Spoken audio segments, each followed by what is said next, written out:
ইরানের নবনির্বাচিত প্রেসিডেন্ট এব্রাহিম রাইসিকে নিয়ে ইসরায়েলের উদ্বেগ, রাশিয়ার অভিনন্দন।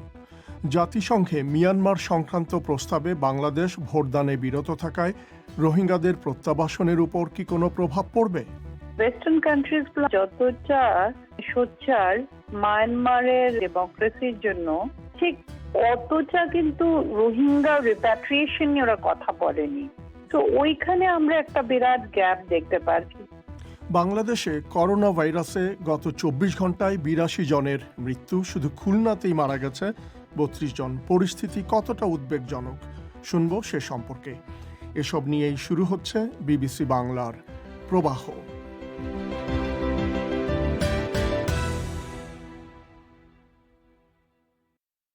অনুষ্ঠানে আপনাদের স্বাগত জানাচ্ছি, আমি মিজানুর রহমান খান। এই অধিবেশন আপনারা রেডিওতে FM প্রচার তরঙ্গ ছাড়াও ইন্টারনেটে শুনতে পাচ্ছেন বিবিসি বাংলার ওয়েবসাইট থেকে, ঠিকানা bbcbangla.com। ইরানের প্রেসিডেন্ট নির্বাচনে কট্টরপন্থী এব্রাহিম রাইসির বিজয়ের পর ইসরায়েলের নতুন প্রধানমন্ত্রী নাফতালি বেনেট পশ্চিমা বিশ্বকে সতর্ক হতে বলেছেন। কট্টরপন্থী ইহুদি জাতীয়তাবাদী রাজনীতিক মিস্টার বেনেট দায়িত্ব গ্রহণের পর মন্ত্রিসভার প্রথম বৈঠকে আজ যোগ দিয়েছেন। তিনি বলেছেন, ইরানের এই ফলাফলে পশ্চিমা শক্তিগুলোকে সজাগ থাকতে হবে।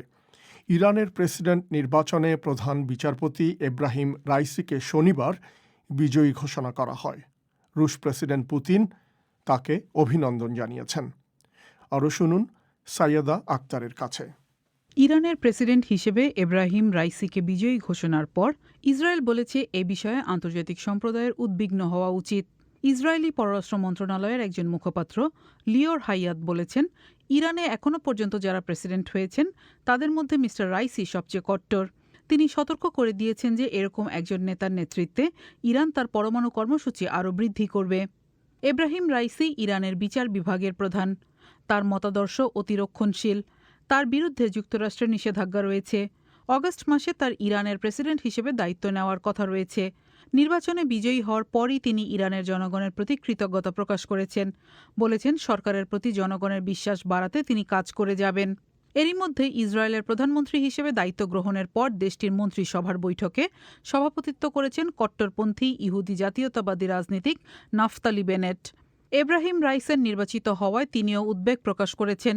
ইরানের সঙ্গে আন্তর্জাতিক পক্ষের পরমাণু চুক্তিটি পুনরুজ্জীবিত করার লক্ষ্যে ভিয়েনাতে যে আলোচনা চলছে তাতে একজন প্রতিনিধি হিসেবে তিনি তার উদ্বেগের কথা জানান। যুক্তরাষ্ট্র বলছে, ইরানের জনগণ যে স্বাধীনভাবে তাদের নেতা নির্বাচন করতে পারেনি সেজন্য তারা দুঃখ প্রকাশ করছে। তবে তারা পরমাণু চুক্তির ব্যাপারে যে কূটনৈতিক প্রক্রিয়া চলছে তাতে তাদের সমর্থন অব্যাহত থাকবে। রুশ প্রেসিডেন্ট ভ্লাদিমির পুতিন এব্রাহিম রাইসিকে অভিনন্দন জানিয়েছেন। সিরিয়া, ইরাক, তুরস্ক এবং সংযুক্ত আরব আমিরাতও তাকে সমর্থন করে ও অভিনন্দন জানিয়ে বার্তা পাঠিয়েছে। ইরানের সঙ্গে ইসরায়েলের দীর্ঘদিন ধরেই ছায়াযুদ্ধ চলছে, যার ফলে উভয় দেশই একে অপরের বিরুদ্ধে নানা ধরনের তৎপরতায় লিপ্ত। তবে এখনও পর্যন্ত বড় ধরনের সংঘাত বাধেনি। তবে সম্প্রতি দুটো দেশের মধ্যে শত্রুতা বৃদ্ধি পেয়েছে। ইরান তাদের শীর্ষস্থানীয় পরমাণু বিজ্ঞানীকে হত্যা এবং পরমাণু কেন্দ্রে হামলার জন্য ইসরায়েলকে দায়ী করে। অন্যদিকে ইসরায়েল বিশ্বাস করে না যে ইরানের পরমাণু কর্মসূচি শান্তিপূর্ণ, বরং তারা মনে করে পরমাণু অস্ত্র তৈরি করাই ইরানের মূল লক্ষ্য। সাইয়েদা আক্তার। জাতিসংঘের সাধারণ পরিষদে মিয়ানমার সংক্রান্ত প্রস্তাবে বাংলাদেশের ভোটদানে বিরত থাকার ঘটনায় রোহিঙ্গা প্রত্যাবাসন ইস্যুটি আবারও সামনে এসেছে।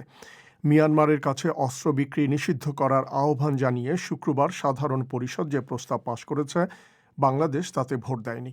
মিয়ানমার থেকে বাংলাদেশে পালিয়ে আসা রোহিঙ্গাদের প্রত্যাবাসন প্রক্রিয়াটি এর মধ্যে বারবার পিছিয়ে গেছে। ইতোমধ্যেই মিয়ানমারের সামরিক অভ্যুত্থানের পর পরিস্থিতি আরও জটিল হয়ে পড়েছে বলে বলছেন বিশেষজ্ঞরা। ঢাকা থেকে সঞ্জনা চৌধুরীর প্রতিবেদন। রোহিঙ্গা প্রত্যাবাসন ইস্যুতে চলতি বছরের 19 জানুয়ারি সবশেষ আলোচনার টেবিলে বসেছিল বাংলাদেশ, মিয়ানমার ও চীন। সেখানে প্রত্যাবাসনের ব্যাপারে বাংলাদেশের প্রস্তাবগুলোয় সব পক্ষই মোটামুটি সম্মত হয়েছিল বলে জানা যায়। ফেব্রুয়ারিতে আরেক দফা মহাসচিব পর্যায়ের বৈঠক হওয়ার কথা থাকলেও মিয়ানমারের সেনা অভ্যুত্থানের কারণে তা ভেস্তে যায়।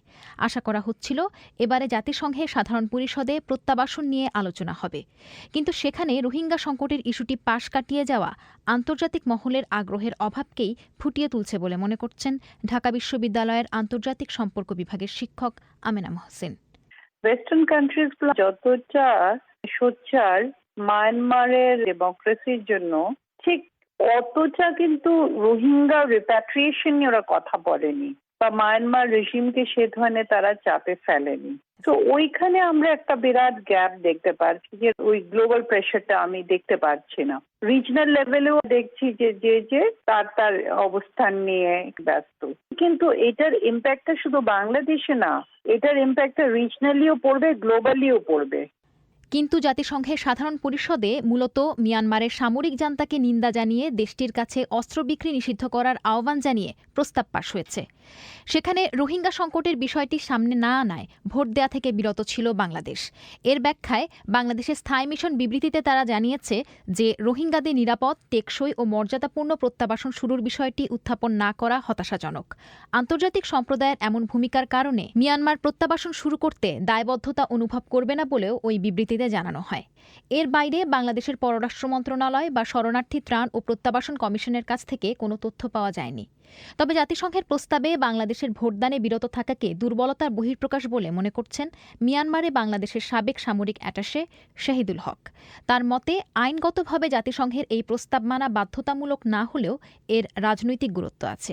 যদিও এটা নন বাইন্ডিং রেজলিউশন, এই রেজলিউশনটা পাস হওয়াতে কিন্তু আমি বলি একটা পজিটিভ সাইন। আমরা এই রেজলিউশনের উপরে ভরসা করেই কিন্তু আগাতে পারতাম। দুর্ভাগ্য আমরা ওখানে ভোট থেকে বিরত ছিলাম। প্লাস আমাদের পার্মানেন্ট রিপ্রেজেন্টেটিভ যিনি আছেন নিউ ইয়র্কে, ওনার থেকে যে এক্সপ্লানেশন দিয়েছেন, it is a very poor logic. এই ইউএন জেনারেল অ্যাসেম্বলির যে রেজলিউশনটার উপরে ভিত্তি করে কিন্তু আমরা পরবর্তী আমাদের অ্যাকশনগুলি করতে পারতাম। বাট এখন আমাদের ইমেজের প্রবলেম দেখা দিচ্ছে আমি, এবং এইটাতে Bangladesh should have voted for. অবশ্য এমন অবস্থায় বাংলাদেশ সরকারকে আশা না হারিয়ে কূটনৈতিক তৎপরতা চালিয়ে যাওয়ার তাগিদ দিয়েছেন সাবেক পররাষ্ট্র সচিব শহীদুল হক। তার মতে, মিয়ানমারের সামরিক অভ্যুত্থানের পর থেকে দেশটিতে গণতন্ত্র পুনঃপ্রতিষ্ঠার বিষয়টি আন্তর্জাতিক মহলে সবচেয়ে বেশি গুরুত্ব পাচ্ছে। ফলে কোণঠাসা হয়ে পড়েছে রোহিঙ্গা প্রত্যাবাসন ইস্যু।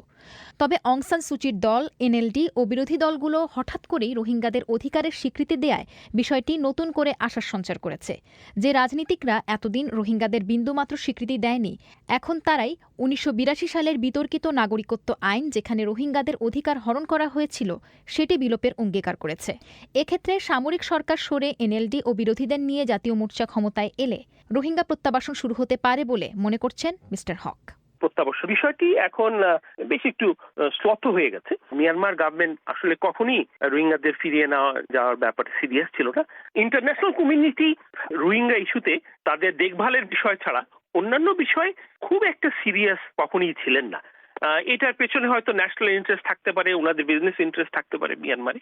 ফলে আমরা দেখি যে অন্যান্য এই ধরনের ডিসপ্লেসড পিপলদের ব্যাপারে যে কোন শক্ত সিকিউরিটি কাউন্সিল বা ইউএন জিএতে যে পদক্ষেপগুলো নেওয়া হয়েছিল সেটা এখানে নেওয়া হয়। এর মধ্যে হয়ে গেল কু হওয়ার ফলে রোহিঙ্গাদের বিষয়টি মার্জিনে চলে গেছে, গণতন্ত্র পুনঃপ্রতিষ্ঠার বিষয়টি ফোরফ্রন্টে চলে আসছে মিয়ানমারে। বাংলাদেশে বিভিন্ন সময় রোহিঙ্গারা এসে আশ্রয় নিলেও ২০১৭ সালের অগাস্টে মিয়ানমার সেনাবাহিনীর নির্যাতনের মুখে সবচেয়ে বেশি সংখ্যক প্রায় ৭ লাখ রোহিঙ্গা বাংলাদেশে পালিয়ে আসে। বর্তমানে নতুন পুরনো মিলিয়ে বাংলাদেশে আশ্রয় নেওয়া মোট রোহিঙ্গার সংখ্যা ১১ লাখেরও বেশি বলে জানা গেছে। সঞ্জনা চৌধুরী। বাংলাদেশের দক্ষিণ পশ্চিমাঞ্চলীয় খুলনা বিভাগে করোনা ভাইরাসে আক্রান্ত হয়ে গত ২৪ ঘন্টায় ৩২ জনের মৃত্যু হয়েছে। বাংলাদেশের কোনো বিভাগে একদিনে এটাই সর্বোচ্চ মৃত্যু। খুলনায় কোভিড ডেডিকেটেড হাসপাতালের কর্মকর্তারা বলছেন, করোনা ভাইরাসে আক্রান্ত রোগীর চাপের ফলে এখন রোগীদের হাসপাতালের মেঝেতে রেখে চিকিৎসা দিতে হচ্ছে। ঢাকা থেকে ফারহানা পারভিন। খুলনা জেলায় করোনাভাইরাসে আক্রান্ত রোগীদের চিকিৎসার জন্য বিশেষ হাসপাতালে এখন করোনাভাইরাস রোগী আসনের চেয়ে বেশি। বিশেষ এই হাসপাতালে আসন সংখ্যা ১৩০টা, কিন্তু রোগী এখন সেখানে ১৬০ জন। হাসপাতালের মুখপাত্র ডাক্তার সুভাষচন্দ্র হালদার বলছেন, চিকিৎসার সব সরঞ্জাম থাকলেও রোগীর চাপ বেশি থাকায় তাদের মেঝেতে রেখে চিকিৎসা দিতে হচ্ছে। প্রতিনিয়তই তাদের সতর্ক থাকতে হচ্ছে। পর্যাপ্ত সিট আমরা দিতে পারছি না, যার কারণে এখন আমার প্রায় অতিরিক্ত আরো ৩০ জন রোগী ফ্লোরে রেখে আমাকে চিকিৎসা প্রদান করতে হচ্ছে। করোনা একটি বিশেষায়িত চিকিৎসা, যা সব সময় ফ্লোরে রেখে অন্যান্য রোগীদের মতন বা অন্যান্য রোগের মতন চিকিৎসা দেওয়া সম্ভব হয় না, কারণ কখনো কখনো এই করোনা আক্রান্ত রোগীদের হাই ফ্লো নেজাল ক্যানুলার প্রয়োজন হয়, কখনো আইসিইউ বেডের প্রয়োজন হয়, কিংবা কখনো কখনো ভেন্টিলেটর সাপোর্ট দেওয়ার প্রয়োজন হয়ে পড়ে, যা কখনোই ফ্লোরে রেখে দেওয়া সম্ভব নয়। কিন্তু রোগীদের মানবিক দিক বিবেচনা করে আমাদের এই সকল রোগীকে আমরা ফিরিয়ে দিচ্ছি না, আমরা ভর্তি রাখছি এবং আমরা রেশনাল ভিত্তিতে আমরা তাদের চিকিৎসা করছি। এদিকে করোনা ভাইরাসের রোগীর চাপ সামলাতে খুলনা সদর হাসপাতালের অন্যান্য রোগীদের সব সেবা সরিয়ে নিয়ে যাওয়া হয়েছে খুলনা মেডিকেল কলেজে। আর সদর হাসপাতালকে শুধুমাত্র কোভিড রোগীদের জন্য আজ থেকে সেবা চালু করা হয়েছে। খুলনার civil surgeon doctor Niaz Mahmud বলছেন, খুলনা বিভাগ হঠাৎ করে করোনা ভাইরাসের হটস্পট হয়ে ওঠার পেছনে 3টা কারণ রয়েছে। প্রথমত ঈদের পরবর্তীতে লোকজন এই অঞ্চলে বেশি, সারা বাংলাদেশের মধ্যে আমাদের ধারণা এই অঞ্চলের লোক বেশি সমাগম হয়েছে, মানে মুভমেন্ট হয়েছে। প্লাস ভারত থেকে একটা ডেল্টা ভেরিয়েন্টের কথাটা অস্বীকার করার উপায় নেই, সেটা একটা। সবচেয়ে বড় কথা, মানুষের মধ্যে দিন দিন স্বাস্থ্যবিধির না মানার প্রবণতা দিন দিন মানে বাড়ছে। ব্যাপারটাকে তারা একেবারে সাধারণভাবে নিয়ে নিচ্ছে, মানে মানছে না। আগে তো তাও কিছু মানতো, এখন মানতেই চাচ্ছে না। করোনা ভাইরাসের দ্বিতীয় ঢেউ শুরু হওয়ার পর চাঁপাইনবাবগঞ্জ এবং রাজশাহীতে সংক্রমণ এবং মৃত্যুর হার ছিল অনেক বেশি। এখন খুলনা এবং তার আশেপাশের জেলা অর্থাৎ পুরো খুলনা বিভাগ করোনা ভাইরাসের দ্বিতীয় ঢেউয়ে হিমশিম খাচ্ছে। খুলনার একজন বাসিন্দা শামীমা সুলতানা শিলু বলছিলেন, খুলনার আশপাশে সব জেলা ভারতের সঙ্গে সীমান্ত ঘেঁষা, তাই ভারতের সঙ্গে যাতায়াতের ক্ষেত্রে খুলনার উপর দিয়ে যেতে হবে। তিনি মনে করছেন সেটা সংক্রমণের ঊর্ধ্বগতির পেছনে একটা বড় কারণ। খুলনা যে মিডল, চারি সাইডেই তো আমাদের বর্ডার এলাকা এবং আমাদের পার্শ্ববর্তী দেশে যাবার বেশ কিছু রুট আছে। কাজে যেমন ধরেন এদিকে খাস সাতক্ষীরা, এদিকে যশোর, ওদিকে বেনাপোল, তারপর এদিক থেকে চুয়াডাঙ্গা, মেহেরপুর, এই সব জায়গায় কিন্তু বর্ডার এলাকা। তো সবকিছুর কেন্দ্র এটা বিভাগীয় শহর। তো অনেকেরই কাজের সুবাদে হোক, যেভাবে হোক, আবার অনেকটা রুটও এটা, মানে এই পথ দিয়ে যা আসা করে। তো সবকিছু মিলিয়ে কিন্তু খুলনাকে টাচ করতেই হচ্ছে। বিভাগের 10টা জেলায় আক্রান্ত হয়ে মৃত্যুর সংখ্যা দাঁড়িয়েছে এ পর্যন্ত 987 জন। এদিকে খুলনা জেলা প্রশাসন আগামী মঙ্গলবার থেকে লকডাউন ঘোষণা করেছে।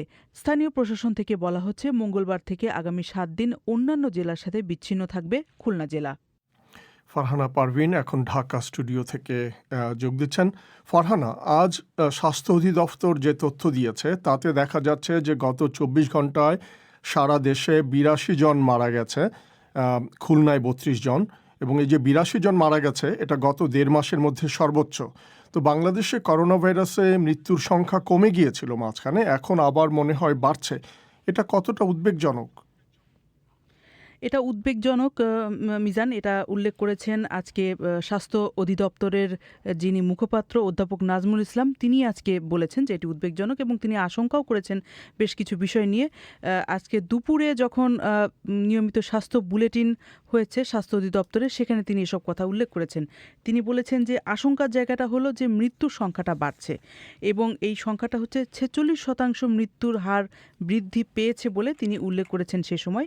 এবং তিনি আশঙ্কা প্রকাশ করেছেন, উদ্বেগ প্রকাশ করেছেন যে রাজশাহী এবং খুলনার অবস্থা আসলেই খুব খারাপ, সেই তুলনায় চাঁপাইনবাবগঞ্জের অবস্থা কিছুটা শিথিল আছে বলে তিনি উল্লেখ করেছেন।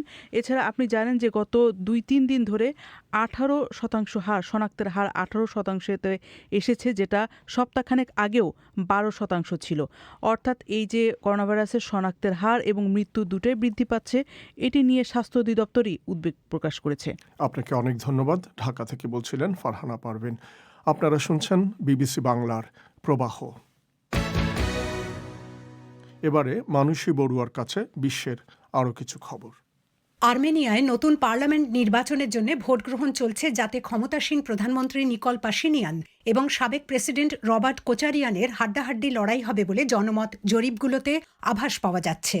নাগর্ন কারাবাখকে কেন্দ্র করে সংঘটিত যুদ্ধে আজারবাইজানের কাছে আর্মেনিয়ার পরাজয়কে কেন্দ্র করে দেশটিতে কয়েক মাস ব্যাপী যে রাজনৈতিক তোলপাড় চলছে তার অবসানের জন্যই এই নির্বাচন দেওয়া হয়েছিল।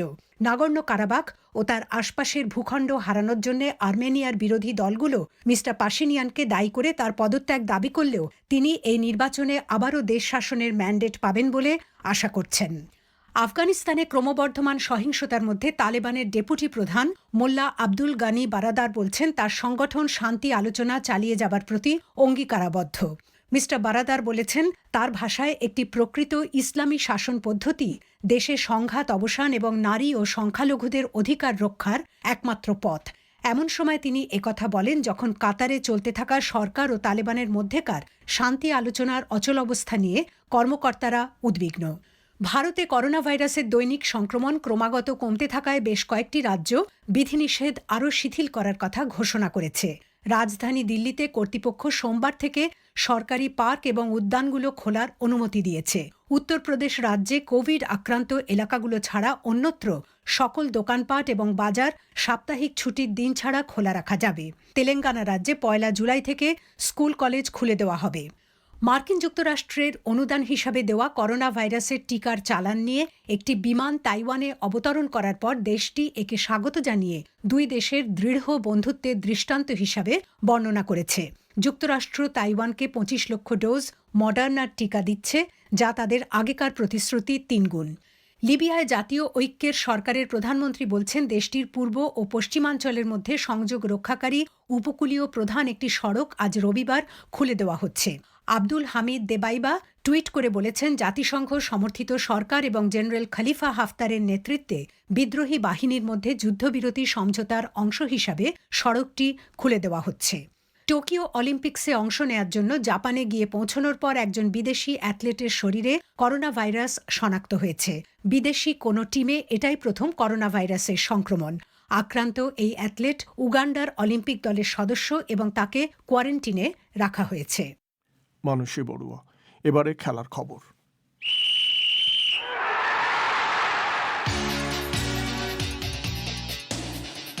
খেলার খবর পড়ছি রায়হান মাসুদ। শুরুতেই ক্রিকেট।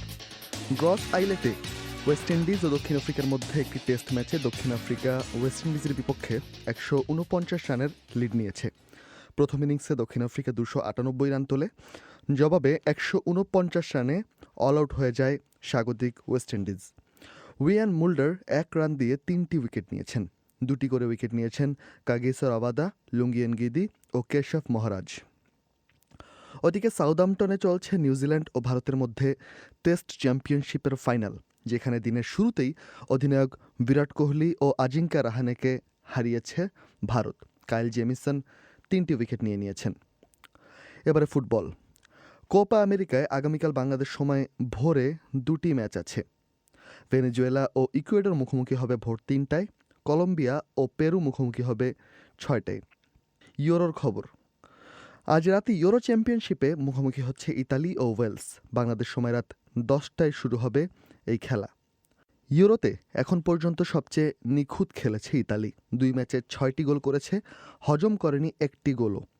এবারের ইউরোতে দলগুলোর শক্তিমত্তা নিয়ে বলছিলেন আন্তর্জাতিক ফুটবলের বিশ্লেষক নাবিল কায়সার। গেল 5-10 বছর যদি আপনি চিন্তা করেন, ইতালি কিন্তু সবসময় একটু আন্ডাররেটেড ছিল। 2006 সালে তারা শেষবার বিশ্বকাপ জিতেছে। এরপর থেকে যেহেতু বিশ্বকাপে কোয়ালিফাই করতে পারেনি, কিছুটা লোকচক্ষুর আড়ালেই ছিল। কিন্তু এই দলে সুপারস্টারের সংখ্যা কম থাকতে পারে, তবে টিম গেমে ইতালি কিন্তু অন্য যে কোনো দলকে আসলে টক্কর দেওয়ার মতো। আপনি যদি খেয়াল করেন, দলটার দিকে যদি তাকান, ইমোবিলে আছে, ইনসিনিয়ে আছে ফরওয়ার্ড লাইনে। বিশেষ করে ইতালিয়ান ডিফেন্স সবসময় আসলে বিশ্ব সেরাদের অন্যতম। এবার কিয়েলিনি, বনুচি থাকার কারণে কিন্তু যেমনটা আপনি বলছিলেন যে 11 ম্যাচে ইতালি গোল হজম করেনি, তারা কিন্তু টানা 29টা ম্যাচ অপরাজিতও আছে। তো সবকিছু মিলে স্ট্যাট যদি দেখেন, দলটা যদি দেখেন, ইতালি মিন্স বিজনেস। এবং ইটালিয়ান জবের ফিনিশিং টাচটা এবার ইতালি দিলে অবাক হওয়ার আসলে কিছুই থাকবে না। দিনের অন্য একটি ম্যাচে একই সময়ে সুইজারল্যান্ড ও তুরস্ক মুখোমুখি হবে। গ্রুপ এ এর বিচারে এই দুই দল প্রায় বাদ পড়ে গেছে বলা চলে। তবে আজকের ম্যাচে যদি ওয়েলস বড় ব্যবধানে হারে এবং সুইজারল্যান্ড বড় ব্যবধানে জয় পায়, সেক্ষেত্রে সমীকরণে পরিবর্তন আসতে পারে। নেদারল্যান্ডসের ফরওয়ার্ড মেমফিস ডিপে যোগ দিয়েছেন বার্সেলোনায়। ফরাসি ক্লাব অলিম্পিক লিওতে খেলতেন তিনি। এর আগে ডাচ ক্লাব পিএসভি আইন্ডহোভেন ও ইংলিশ ক্লাব ম্যানচেস্টার ইউনাইটেডের হয়ে খেলেছেন। গত মৌসুমে লিওর হয়ে লিগ ওয়ানে করেন 20টি গোল, যা যৌথভাবে দ্বিতীয় সর্বোচ্চ। সব মিলিয়ে দলটির হয়ে 178 ম্যাচে 76টি গোল করেন তিনি। ইউরোতে গত বৃহস্পতিবার অস্ট্রিয়ার বিপক্ষে নেদারল্যান্ডসের 2-0 ব্যবধানে জয়ে পেনাল্টি থেকে একটি গোল করেন মেমফিস ডিপে। রায়হান মাসুদ। ভারতে করোনা ভাইরাস সংক্রমণে যত মৃত্যুর ঘটনা ঘটবে তার সবগুলোকেই কোভিড মৃত্যু হিসেবে সার্টিফিকেট দেওয়া হবে বলে কেন্দ্রীয় সরকার সুপ্রিম কোর্টে দেওয়া এক হলফনামায় জানিয়েছে। দিল্লিতে আমাদের সংবাদদাতা শুভজ্যোতি ঘোষ বলছিলেন, এর ফলে ভারতের রাষ্ট্র কোভিডে মৃত্যুর বহু ঘটনা গোপন করছে, এই বিতর্ক নতুন মাত্রা পেয়েছে। অবশ্যই মিজান, এবং যেটা আমরা জানি সরকারি পরিসংখ্যান অনুযায়ী আজকের তারিখে ভারতে কোভিড মৃত্যুর সংখ্যা 3,85,000-এর মতো। কিন্তু ইতিমধ্যেই বিভিন্ন আন্তর্জাতিক সংবাদ মাধ্যমে, নিউ ইয়র্ক টাইমসে বা দ্য ইকোনমিস্টে এই ধরনের প্রতিবেদন বেরিয়েছে যে আসল মৃত্যু হয়তো এর 6-7 গুণ বেশি। যদিও সরকার সেটা বিবৃতি দিয়ে অস্বীকার করেছে, এটাকে ভিত্তিহীন বলে দাবি করেছে, কিন্তু এখন কিন্তু সমালোচনাটা দেশের ভেতর থেকেই আসছে এবং সুপ্রিম কোর্টে এই ধরনের প্রচুর জনস্বার্থ মামলা হয়েছে। অনেকেই বলেছেন যে ডেথ সার্টিফিকেটে লেখা হচ্ছে লাং প্রবলেম, ফুসফুসের সমস্যা বা হৃদরোগজনিত সমস্যা। ফলে বিভিন্ন রাজ্য সরকার কোভিডে মৃতদের জন্য যে সামান্য হলেও যে ক্ষতিপূরণ দিচ্ছে সেটা অবধি তারা পাচ্ছেন না, কারণ ডেথ সার্টিফিকেটে কোভিডের কোনো উল্লেখ নেই। তো এর পরিপ্রেক্ষিতেই সুপ্রিম কোর্ট কেন্দ্রকে রীতিমতো হুমকির সুরে বলেছিল যে কি ব্যবস্থা নেওয়া হচ্ছে, মানুষের এই মৃত্যুটা যে কোভিডে সেইটারও কেন স্বীকৃতি পাওয়া যাচ্ছে না। তার জবাবেই গত রাতে কেন্দ্রীয় সরকার এই দীর্ঘ হলফনামা, প্রায় 183 পাতার এই হলফনামা পেশ করেছে এবং তারা বলেছে যে এখন থেকে কোভিডে সংক্রমিত সমস্ত ব্যক্তির মৃত্যুই এই ডেথ সার্টিফিকেট পাবে, যে যাতে কোভিডের কথা উল্লেখ থাকবে। এতদিন পর্যন্ত শুধু হাসপাতালের কোভিড মৃত্যুগুলোই এই স্বীকৃতিটা পাচ্ছিল। তো এখনো তো দেশের বিভিন্ন রাজ্য থেকে বহু আনরিপোর্টেড, অর্থাৎ নথিভুক্ত হচ্ছে না, এরকম কোভিড মৃত্যুর খবর আসছে, তাই না? একের পর এক রাজ্য থেকে আসছে মিজান। একটা সবচেয়ে বড় উদাহরণ হচ্ছে বিহার। বিহারে দেখা যাচ্ছে যে শুধু এই বছরের 2021-এর প্রথম 5 মাসেই অন্তত এই আনএক্সপ্লেইনড 75,000 মৃত্যুর কথা জানা যাচ্ছে। অর্থাৎ 2019-এর সঙ্গে যদি 2021-এর প্রথম 5 মাসের তুলনা করা যায় তাহলে দেখা যাচ্ছে যে যত বাড়তি বা অতিরিক্ত মৃত্যু হয়েছে তার একটা খুব সামান্য শতাংশ, অর্থাৎ প্রায় মাত্র 7,000-8,000 মৃত্যুকে কোভিড মৃত্যু বলে বলা হয়েছে, কিন্তু আসল মৃত্যু তার চেয়ে অনেক বেশি। এবং সেখান থেকেই বিশেষজ্ঞরা ধারণা করছেন যে অন্তত 75,000 এক্সট্রা বা অতিরিক্ত কোভিডে মৃত্যু হয়েছে শুধু একটা রাজ্য বিহারে। এবং এই ধরনের ডেটার যে অসঙ্গতি, সেই অসঙ্গতি পাওয়া যাচ্ছে মধ্যপ্রদেশ, অন্ধ্রপ্রদেশ, তামিলনাড়ু, কর্ণাটক, এমনকি রাজধানী দিল্লিতেও। ফলে একটার পর একটা রাজ্য থেকে এই ধরনের আনরিপোর্টেড ডেটা আসছে। মৃত্যুর যে আসল সংখ্যা যে অনেক বেশি হচ্ছে সরকারি পরিসংখ্যানের চেয়ে, এটা কিন্তু ক্রমশ স্পষ্ট হয়ে উঠছে দিনের আলোর মতো। শুভ, সুপ্রিম কোর্ট ভারত সরকারকে এই যে কোভিডে যারা মারা যাচ্ছেন তাদেরকে যে ক্ষতিপূরণ দেওয়ার কথা বলেছিল, তার জবাবে সরকার বলছে যে তারা এই ক্ষতিপূরণ দিতে পারবে না, তারা সেটা অস্বীকার করছে। তাদের আপত্তিটা কোথায়? এই মুহূর্তে মিজান ভারতের বিভিন্ন রাজ্যে, আপনি জানেন স্বাস্থ্যটা একটা রাজ্য সরকারেরও বিষয়, এটা ভারত সরকার এবং কেন্দ্রীয় সরকার এবং রাজ্য সরকারগুলো মিলেই স্বাস্থ্যটা দেখে। এবং কোভিডে মৃতদের ক্ষতিপূরণের ক্ষেত্রে কিন্তু ভারতে কোনো জাতীয় নীতি নেই। এক এক রাজ্য সরকার নিজেদের মতো করে সামান্য ক্ষতিপূরণ কোথাও দিচ্ছে, কোথাও দিচ্ছে না। তো এই অসঙ্গতিটা দূর করারও চেষ্টা করেছে সুপ্রিম কোর্ট। তারা জানতে চেয়েছিল কেন্দ্রীয় সরকারের কাছে 4 লক্ষ করে মৃতদের পরিবারকে এই ক্ষতিপূরণটা একটা স্ট্যান্ডার্ড বেসিসে দেওয়া সম্ভব কিনা, যার জবাবে কেন্দ্রীয় সরকার বলেছে না, এটা সম্ভব নয়, কারণ রাষ্ট্রের জন্য এটা একটা বিরাট বোঝা হয়ে উঠবে। এবং কেন তারা দিতে পারবে না তার আরেকটা যুক্তিও দেওয়া হয়েছে যে অন্যান্য রোগে মৃত্যুর ঘটনা যেগুলো ঘটছে বা অন্যান্য রোগে যারা মৃত্যু হচ্ছে যাদের, তাদের ক্ষেত্রে একটা অবিচার হবে যদি শুধু কোভিডে মৃতদের ক্ষতিপূরণ দেওয়া হয়। হলফনামায় তারা এই যুক্তিটাই দিয়েছে এবং বলেছে এই কারণে তারা 4 লক্ষ রুপি করে ক্ষতিপূরণ কোভিডে মৃতদেরকে দিতে পারছে না। শুভজ্যোতি ঘোষ, দিল্লি থেকে। এবারে সোশ্যাল মিডিয়ার খবর। ধন্যবাদ মিজান। সোশ্যাল মিডিয়ায় আজ বাবা দিবস সবচেয়ে বেশি ট্রেন্ড করছে। এছাড়াও আরও যে কয়টি বিষয় ট্রেন্ড করছে সেগুলো জানাতে হাজির হয়েছি আমি আফরোজা নীলা, আর আমার সঙ্গে আছেন আমি নাগিব বাহার। নীলা, আপনি শুরুতেই যেরকমটি বলছিলেন, বিশ্বের অনেক দেশেই আজ বাবা দিবস পালিত হচ্ছে। টুইটার, ফেসবুক সহ সব সোশ্যাল মিডিয়াতেই বাবাকে নিয়ে ছবি, ভিডিও, নানা রকম স্ট্যাটাস চোখে পড়েছে আজ। বিবিসি বাংলার ফেসবুক পাতাতেও পাঠকের কাছে জানতে চাওয়া হয়েছিল বাবার সাথে সবচেয়ে প্রিয় মুহূর্ত কোনটি। অনেকেই খুব সুন্দর কিছু মুহূর্তের অভিজ্ঞতা শেয়ার করেছেন সেখানে। যেমন তানভীর হাসনাত, তিনি মন্তব্য করেছেন, আব্বুর হাত ধরে সকালে স্কুলে যাওয়াটা জীবনের সেরা স্মৃতি আমার কাছে। আতিক হাসান লিখেছেন, বাবার সাথে প্রতিটি মুহূর্তই স্মরণীয়, তবে বাবার সাথে বিভিন্ন ধরনের গাছ লাগানোর মুহূর্তগুলো একটু বেশি অনুভব করি। রিফাত জাফরিন রিজার মন্তব্য, বাবার সাথে পুকুরে বড়শি দিয়ে মাছ ধরা, শীতের সকালে বাবার হাতে খেজুর গুড় দিয়ে মুড়ি মাখানো খাওয়া, বাবার সাথে কলেজে যাওয়া, শপিং করা, ফুচকা খাওয়া সবকিছুই প্রিয় মুহূর্ত ছিল। বাবা নেই প্রায় 5 বছর হয়ে গেল। খুব মনে পড়ে বাবাকে, বাবার সাথে কাটানোর সময়গুলো। বাবাকে মিস করে মন্তব্য করেছেন AR আলমগীরও। তিনি লিখেছেন, বাবা ছিল মাথার মুকুট। সেই মুকুট হারিয়ে যাওয়ার পর চারদিক থেকে অনেক আঘাত আসে। সেই আঘাতে মাঝে মাঝে এতটাই অতিষ্ঠ হয়ে যাই, বলতে ইচ্ছা করে, বাবা তুমি আমাকে রেখে গেলে কেন? তবে মা আছে বলে সেই কথাটা আর বলতে হয় না। তার সর্বোচ্চ সাধ্য অনুযায়ী আমার পাশে থাকে তিনি, যার কারণে বেঁচে থাকার স্বপ্নটা দেখি। এই ধরনের মন্তব্য কিন্তু অনেক দেখা যাচ্ছে। সোহরাব হোসেন লিখেছেন, আপনজনের সঙ্গে কাটানোর প্রতিটি মুহূর্তই প্রিয়। তাছাড়া বাবা মায়ের প্রতি ভালোবাসা দেখানোর জন্য বছরের একটা দিনকে বিশেষ দিন রাখার প্রয়োজন নেই। সন্তানদের কাছে প্রতিটি দিনই হোক বাবা মায়ের প্রতি ভালোবাসার বহিঃপ্রকাশ। এদিকে জাপানে যে স্বাস্থ্যবিধি মেনে সামাজিক দূরত্ব বজায় রেখে শিক্ষা প্রতিষ্ঠান চালু রাখা হয়েছে, এমন বিশেষ একটি প্রতিবেদন প্রকাশ করা হয়েছে বাংলাদেশের প্রথম সারির ইংরেজি একটি সংবাদ মাধ্যমে। দ্য ডেইলি স্টারে প্রকাশিত সেই খবরটি বেশ শেয়ার হচ্ছে। অনেকেই খবরটি শেয়ার করে নিজের দেশের পরিস্থিতির সাথে তুলনা করছেন। যেমন রাজওয়ানুল সাদ্দাম, তিনি মন্তব্য করেছেন, জাপানে কোনো মন্ত্রণালয়ের দুর্নীতি প্রমাণিত হলে মন্ত্রী পদত্যাগ করে, আর বাংলাদেশে দুর্নীতি করে করে মন্ত্রণালয়ের দায়িত্ব পায়। মোহাম্মদ নিয়াজ মোর্শেদ লিখেছেন, 16 মাস লেখাপড়া বলতে গেলে টোটালি বন্ধ। সেখানে শিক্ষামন্ত্রী বলেন, এই কয় মাস বন্ধে লেখাপড়ায় তেমন ক্ষতি হয়নি। আর তামিম রহমান ইমো নামে একজন লিখেছেন, জাপানের জনসংখ্যার ঘনত্ব আর আমাদের জনসংখ্যার ঘনত্ব কি এক?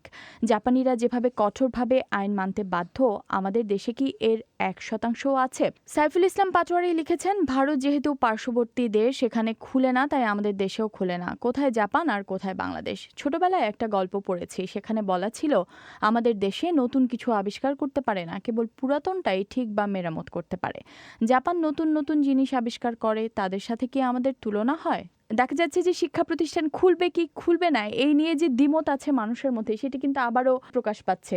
ঠিক বলেছেন নীলা। এবং পাশাপাশি এটিও একটি করোনা ভাইরাস সংক্রান্ত সংবাদ ছিল, যেটি আমরা আলোচনা করছিলাম। এবং করোনা ভাইরাস বাংলাদেশে ছড়িয়ে পড়ছে, এই ধরনের খবরগুলো বেশ ট্রেন্ড। যেরকম আজকে একটি ট্রেন্ড করছে যে খবরটি, সেটা হচ্ছে রাজশাহীতে করোনা ভাইরাস পরিস্থিতি খারাপের দিকে যাচ্ছে, এরকম একটি খবর। অন্যদিকে চুয়াডাঙ্গার একটি খবর এসেছে কয়েকটি সংবাদ মাধ্যমে, যেখানে বলা হচ্ছে পরিবারের কেউ সংস্পর্শে না আসায় অভিমানে এক কোভিড রোগী আত্মহত্যা করেছেন। খবরটি আসলে খুব দুঃখজনক এবং অনেকে নানা ধরনের মন্তব্য করছেন। দাশগুপ্তা নামে একজন যেমন লিখেছেন, দুঃখজনক ঘটনা। সামিউল ইসলাম লিখেছেন, বন্ধ হোক সামাজিক কপটতা, আড়ষ্টতা, সামাজিক বোধ হোক মানবিক। আর রবিন খানের মন্তব্য, অসুখের সময় রোগীর বেশি মানসিক সাপোর্ট দরকার, তখন তাকে একা রাখা একদম ঠিক না। এটা আমার মত, তিনি তার ব্যক্তিগত মত প্রকাশ করেছেন। এদিকে স্বরাষ্ট্রমন্ত্রী যে বলেছেন আগামীকাল থেকে ব্যাটারি চালিত রিকশা আর ভ্যান নিষিদ্ধ থাকবে, এই খবরটিও এসেছে বেশ কয়েকটি সংবাদ মাধ্যমে। এটিও আছে আলোচনায়। খবরটি শেয়ার করে কাজী নজরুল আলম নামে একজনের মন্তব্য, ব্যাটারি চালিত রিকশা ভ্যান আমদানিকারক ও বিক্রির অনুমতি তো সরকারি পৃষ্ঠপোষকতাতেই হয়, তাদের বিরুদ্ধে আইনি ব্যবস্থা না নিয়ে সাধারণ অসহায় মানুষের উপর কেন? বন্ধ করা হলে ক্ষতিপূরণ দিয়েই বন্ধ করা হোক। আর শোভন হোসেনের মন্তব্য, তাহলে তো অনেক মানুষ বেকার হয়ে পড়বে এবং দেশে অরাজকতা সৃষ্টি হবে। এমনি দেশে বেকারত্ব খুবই বাড়ছে, তার মধ্যে এটা মাথায় আসে কেমনে? এরকমই নানান মন্তব্য আসলে আছে। আর এইসবই ছিল আমাদের আজকের আপডেট। ধন্যবাদ সঙ্গে থাকার জন্য। শেষ করার আগে সংবাদ শিরোনাম। ইরানের নবনির্বাচিত প্রেসিডেন্ট এব্রাহিম রাইসিকে নিয়ে ইসরায়েলের উদ্বেগ, রাশিয়ার অভিনন্দন। আর বাংলাদেশে করোনা ভাইরাসে 24 ঘন্টায় 82 জনের মৃত্যু, শুধু খুলনাতেই মারা গেছে 32 জন। আমাদের পরবর্তী অধিবেশন পরিক্রমা শুনবেন আশা করে বিবিসির লন্ডন স্টুডিও থেকে আমি মিজানুর রহমান খান। আপাতত এখানেই বিদায় চাইছি। ধন্যবাদ ব্যস্ততার মধ্যেও আমাদের অনুষ্ঠান শোনার জন্য। ভালো থাকবেন।